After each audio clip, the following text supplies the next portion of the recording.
Olá, turma, sejam bem-vindos à nossa aula de História. Hoje, tratando das atividades da página 294 e 295 do nosso capítulo 8, no módulo 3, falando sobre o Primeiro Império, o Primeiro Império do Brasil.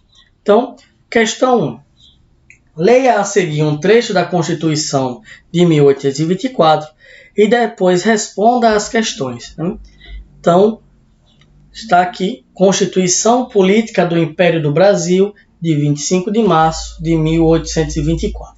Então, aqui está transcrito tal como era a ortografia na época, tá? Então, por isso que algumas palavras vão estar diferentes do que escrevemos hoje. Então, vamos lá. Artigo 1. O Império do Brasil é a associação política de todos os cidadãos brasileiros. Eles formam uma nação livre e independente, que não admite qualquer outro laço algum de união ou federação que se oponha à sua independência. Artigo 2. O seu território é dividido em províncias na forma em que atualmente se acha, aos quais poderão ser subdivididas como pedir o bem do Estado. Artigo 3. O seu governo é monárquico, hereditário, constitucional e representativo. Artigo 4. A dinastia imperante é a do senhor Dom Pedro I, atual imperador e defensor perpétuo do Brasil. Artigo 5. Artigo 5º, A religião católica apostólica romana continuará a ser a religião do Império. Artigo 98. O poder moderador é a chave de toda a organização política e é delegado privativamente ao imperador como chefe supremo da nação e seu primeiro representante, para que incessantemente vele sobre a manutenção da independência, equilíbrio e harmonia dos mais poderes políticos. Artigo 99. A pessoa do imperador é inviolável e sagrada. Ele não está sujeito a responsabilidade alguma. Letra A. Relacione cada artigo da Constituição de 1824 com o tema a que se refere. Então, artigo 1. Artigo 1. O Império do Brasil é a associação política de todos os cidadãos brasileiros. Eles formam uma nação livre e independente. Então, o artigo 1 trata-se da independência, do Império. Então, o artigo 1 garante a independência política do Império. Artigo 3. O seu governo é monárquico, hereditário, constitucional e representativo. Então, o artigo 3, oficializa o governo como uma monarquia, embora seja aqui exercido por um imperador, mas no sistema de monarquia. Artigo 5º.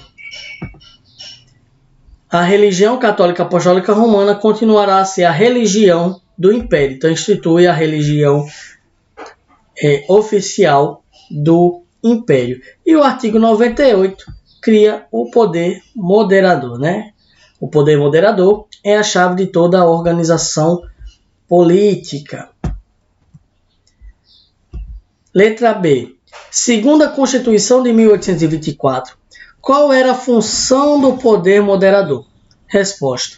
A função do poder moderador era velar pela manutenção da independência, do equilíbrio e da harmonia dos demais poderes políticos. Está aqui no artigo 98. Questão 2. Explique como estava organizada a sociedade brasileira no período pós-independência. Resposta. A população brasileira era composta em grande parte por pessoas escravizadas, cerca de 30% do total. Também havia os grupos da elite agrária e urbana e as pessoas das classes mais pobres, como ex-escravizados, pequenos comerciantes, artesãos e etc. 3. Com a Constituição de 1824, novas leis passaram a reger o Brasil. Entretanto, nem todas as pessoas foram beneficiadas com a condição de cidadãos do Império. Leia o texto a seguir sobre esse tema e responda as questões. Com todo o seu liberalismo, a Constituição de 1824 ignorou a escravidão, como se ela não existisse. Assim, apesar de constituir um avanço no que se refere aos direitos políticos, a independência, feita com a manutenção da escravidão, trazia em si grandes limitações aos direitos civis. Para os padrões da época, a legislação brasileira era muito liberal. Podiam votar todos os homens de 25 anos ou mais que tivessem renda mínima de 100 mil réis, por ano. Todos os cidadãos qualificados eram obrigados a votar. As mulheres não votavam e os escravos, naturalmente, não eram considerados cidadãos. Então, trecho da obra de José Murilo de Carvalho, Cidadania no Brasil. Letra A. De acordo com o texto, qual teria sido o avanço da Constituição? Então, o avanço se refere aos direitos políticos do Brasil, que foram ampliados considerando os padrões da época e o quadro anterior à independência. Letra B. Como a Constituição se posicionava em relação à escravidão? A Constituição manteve a escravidão, não reconhecendo a população de escravizados como cidadãos. Letra C. Quem podia votar no período do primeiro reinado? Podiam votar todos os homens de 25 anos ou mais que tivessem renda mínima de 100 mil réis. Bem, então, essas são as respostas da atividade de hoje. Então, tenha uma boa semana e até a próxima.